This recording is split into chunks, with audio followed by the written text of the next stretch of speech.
જય માતાજીને જય શ્રી કૃષ્ણ બધાયને। જો સવારમાં હું તો સાડી પહેરીને થઈ ગઈ હતી તૈયાર, કેમ કે આજે દિવાસો છે। જો આજે શ્રાવણ મહિનાની શરૂઆત થઈ ગઈ ગણાય, કેમ કે આજે અમાસ છે ને પહેલો દિવસ છે ને દિવાસો રહેવાનો હોય ને, એટલે હું તો જો ફટાફટ થઈ ગઈ હતી તૈયાર।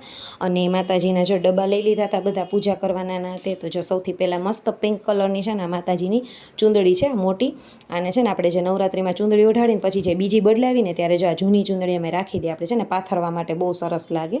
અને જો પોપટી કલરનો કાનાજીનો વાઘો કરી લીધો તૈયાર, કાનાજીને પણ સરસ મજાના કરી દઈ તૈયાર ને જો બધી વસ્તુ તૈયાર કરીને અને રાખી દીધી હતી। પછી જો કાનાજીને સરસ મજાના વાઘા અને એનો હાર ને બધું પહેરાવીને તૈયાર કરી દીધા। અને જો મુગટ છે ને થોડોક માપ વગરનો આજે મોટો આવી ગયો હતો કાનાજીને, તો જો મેં પણ સાડી પોપટી પહેરીને કાનાજીને પણ જો મસ્ત મજાના પોપટિયા વાઘા પહેરીને તૈયાર કરી દીધા હતા।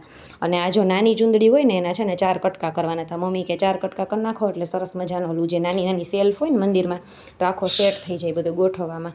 પછી જો નાગલો બનાવવાનો હતો, તો બધી અડધી પૂજા મમ્મી હજી કરતા હતા ને ત્યાં સુધી તો કે તમે નાગલો બનાવી નાખો। જો મને તો જેવો આવડ્યો ને એવો મેં નાગલો અને ચૂંદડી જો તૈયાર કરી લીધા।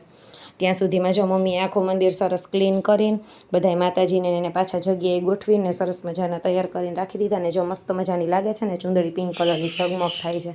ત્યાં સુધીમાં બધા ભગવાનને ફૂલ ચડાવી દીધા માતાજીને। ને આ જો અમારા જૂના ઘરે છે ને ફળિયામાં બીલીપત્રનું ઝાડ છે, ત્યાંથી મમ્મી બીલીપત્ર બધાય તોડી આવ્યા હતા શંકર ભગવાનના, તો એ ચડાવી દીધા। ને પછી જો આવી ગયો મારો પૂજા કરવાનો સમય, તો જો આપણે એવ્રત જીવ્રતમાંનો જે ફોટો હોય ને એ મમ્મીએ અહીંયા રાખી દીધો। એમાં જો નાગલો, ચૂંદડી, કંકુ, ચોખા અને અબીલ ને ગલાલ ને બધું એ કે કરીને અને પૂજા કરી નાખો, તો આપણે જો પૂજા કરી નાખી અને જો પછી કરી લીધા હતા માતાજીના દર્શન। અને જો થઈ ગયા ને સરસ મજાના માતાજીને તૈયાર બધું। પછી છે ને આજે ચા પીને અને તરત હું તો બેસી ગઈ હતી કપડાં ધોવા, કેમ કે મોડું થઈ ગયું હતું ને એટલે જો આજ ગરમી બહુ થતી હતી, તો આપણે તો જો વાળી લીધો અંબોડો। પછી જો ફ્રી થઈને કપડાં ધોઈને એટલે હું તો બેસી થોડુંક ફ્રૂટ ખાવા માટે। તો જો પ્રસાદીમાં સફરજનની ધર્યું હતું ને, તો થોડુંક એ ખાઈ લીધું ને મમ્મી છે ને બધું જો ફરાળ લઈ આવ્યા હતા, તો પછી થોડીક વેફરને એવું ખાઈ લીધું નાસ્તોની। પછી છે ને આજે બપોરે છે ને એક ટાણામાં બનાવવાની હતી સેવ મીઠી, તો મીઠી સેવનું જો પેકેટ લઈ લીધું અને થોડીક એવી દૂધમાં બનાવવાની હતી, તો ઘી મૂકીને થોડુંક અને સેવ શેકીને થોડીક અમથી અને દૂધ નાખીને બનાવી નાખી સેવ। પછી જો વાર્તા કરવા બેસવાનું તો મમ્મીને રાહ જોતી, તો હું બેસી ગઈ હતી ચોપડી લઈને વાર્તા કરવા માટે।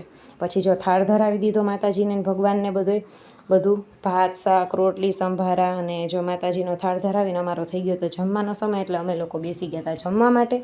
અને સાંજે બનાવવાની હતી આજે સાબુદાણાની ખીચડી, તો જો બટેટા બાફી લીધા હતા ને સાબુદાણા મમ્મીએ પલાળી દીધા હતા, તો જો મસ્ત મજાની ખીચડી બનાવીને કરી લીધી હતી તૈયાર।